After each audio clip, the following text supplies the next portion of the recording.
리스본 야간열차, 파스칼 메르시오라고 하는 작가가 만들어낸 책입니다. 그리고 이제 왼쪽에는 총균세라고 제러드 다이아몬드 박사가 이제 낸 책이죠. 저 두 권의 책이 우리의 삶에 많은 울림을 주는 것 같아서 소개를 좀 시켜드리고 싶어서 말씀을 드리는 거고요. 뭐 이래저래 우리가 앞으로 살아가면서 어떤 삶을 살아가야 될까를 많이 고민하게 만들어 주는 것 같습니다. 앞으로 우리는 더욱 힘겨워지는 이제 경제 상황을 맞게 됩니다. 미국은 지금 물가가 너무 많이 올라서 난리라고 하죠. 금리를 도저히 내릴 수가 없는 상황입니다. 그리고 이스라엘과 이란 전쟁으로 유가가 언제든지 요동칠 수 있고, 러시아와 우크라이나 전쟁도 계속 지속되고 있습니다. 이게 지금의 상황입니다. 우리는 앞으로요 더욱더 남들이 어떻게 사는지에 대한 관심을 끄고 내 스스로 어떻게 살지, 내가 어떻게 지내면 좋을지에 대해서 궁리하는 게 좋을 것 같습니다. 평범하게 사는 게 얼마나 대단한 일인지를 우리는 명심해야 됩니다. 우리가 육체적인 노동을 하든 아니면 사무실에 앉아서 일을 하든 뭘 하든 간에 우리가 하고 있는 일은 매우 소중하다라는 겁니다. 기다리고 또 기다리면서 앞으로의 삶을 어떻게 좀 설계할지를 잘 찾아보는 게 좋을 것 같습니다. 이미 지나가버린 것에 대해서 집착은 하지 않아야 됩니다. 놔야 되는 거죠. 내려놔야 되는 거죠. 언제든지 우리가 극한의 빈곤으로 스스로 절약하며 산다면 삶은 괜찮아질 수 있습니다. 물론 처음부터 축적되고 아주 많아지기를 기대하는 건 좀 무리죠. 처음엔 아주 보잘것없고 작습니다. 하지만 시간이 지나고 지날수록 계속 늘어난다라는 겁니다. 분수를 지키고 낮은 자세로 살아야 잘 살 수 있다라는 이야기를 하고 싶습니다. 함부로 고개를 쳐들고 까부는 순간 파멸이 우리를 쓸어가 버릴 겁니다. 그렇기 때문에 더욱 자중해야 됩니다. 있는 듯 없는 듯 지내는 게 최고입니다. 은폐하고 몸을 숨기고 카멜레온처럼 주변하고 색깔을 비슷하게 맞추는 게 제일 좋은 겁니다. 미우나 고우나 생업을 잘 지키고 돈을 소중하게 생각하고 일상을 감사하게 여기며 지낼 줄 알아야 되겠습니다. 이러한 마음가짐이 우리를 더욱 안전하게 이끌어 간다라고 보면 맞겠습니다. 장기 불안과 경기 침체가 심해지면 어느 조직이든 피바람이 불 수밖에 없습니다. 월급을 많이 받고 직책이 있는 사람들이 제일 먼저 총알바지가 되는 건 당연한 이야기입니다. 어떻게든 생존을 최우선의 과제로 생각하고 지내야겠습니다. 함부로 쉽게 돈 벌 생각도 버려야 되고요. 보수적으로 살아가야 되겠죠. 우리는 더욱 살기가 힘듭니다. 쉽지 않습니다. 그러기 때문에 더욱 조심히 조용히 지내야 되겠습니다. 돈이 없는 사람은 투자를 못하나 돈이 없지만 돈을 많이 벌고 싶어요. 일은 적게 하면서 월급을 많이 받고 싶어요. 주식 투자해서 10배, 20배 벌고 싶어요. 이런 얘기는 그냥 미친놈들 얘기입니다. 그렇게 마음먹으면요 지옥이 펼쳐지는 겁니다. 모르는 세상에 들어가서 흥분하면요 다 당합니다.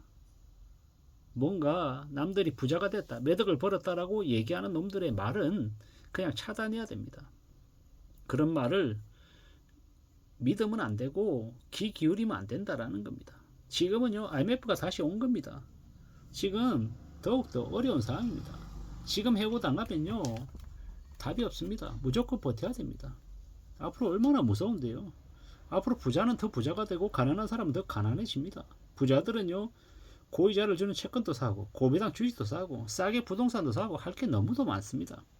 가난한 사람들은요 돈을 빌리지 못해서 생활비가 없어서 더 힘들어지고 더 이제 추락하는 거죠. 격변이 벌어지고 있는 겁니다.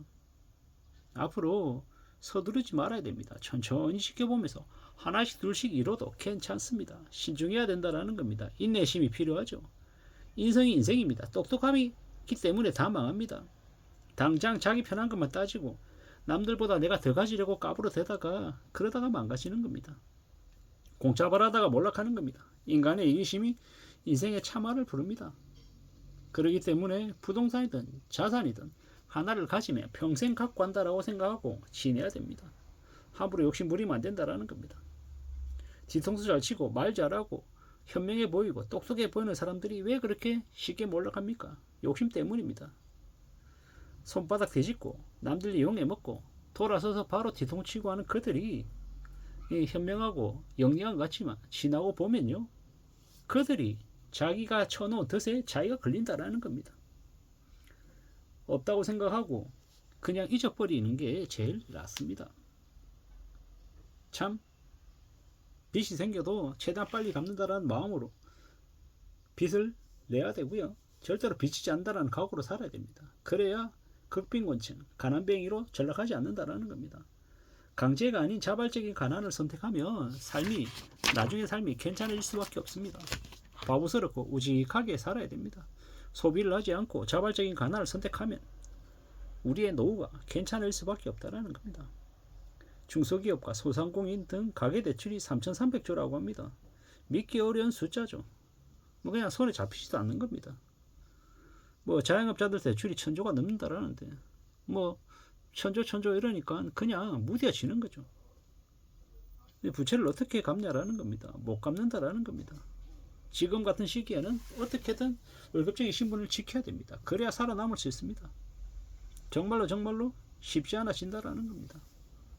우리는 고물가, 고금리, 고환율에 사는 게 점점 더 어려워집니다. 함부로 욕심 부리는 것을 경계해야 됩니다. 멀리해야 됩니다. 지금은 검소하게 사는 것 말고는 길이 없습니다. 감당할 수 있는 범위 안에서 살아야 됩니다. 건설사들이 망하면 아파트들 할인 분양 대거 나오고 엄청 싸집니다. 집값 지키려고 나라가 계속해서 금리를 안 올리고 유지하고 있는데 저러다가 있잖아요. 나중에 영끌한 이들이 다 뒤집었습니다. 너희들이 욕심부린 탓에 나라에 경제 위기가 왔다라고 다 얘기할 겁니다.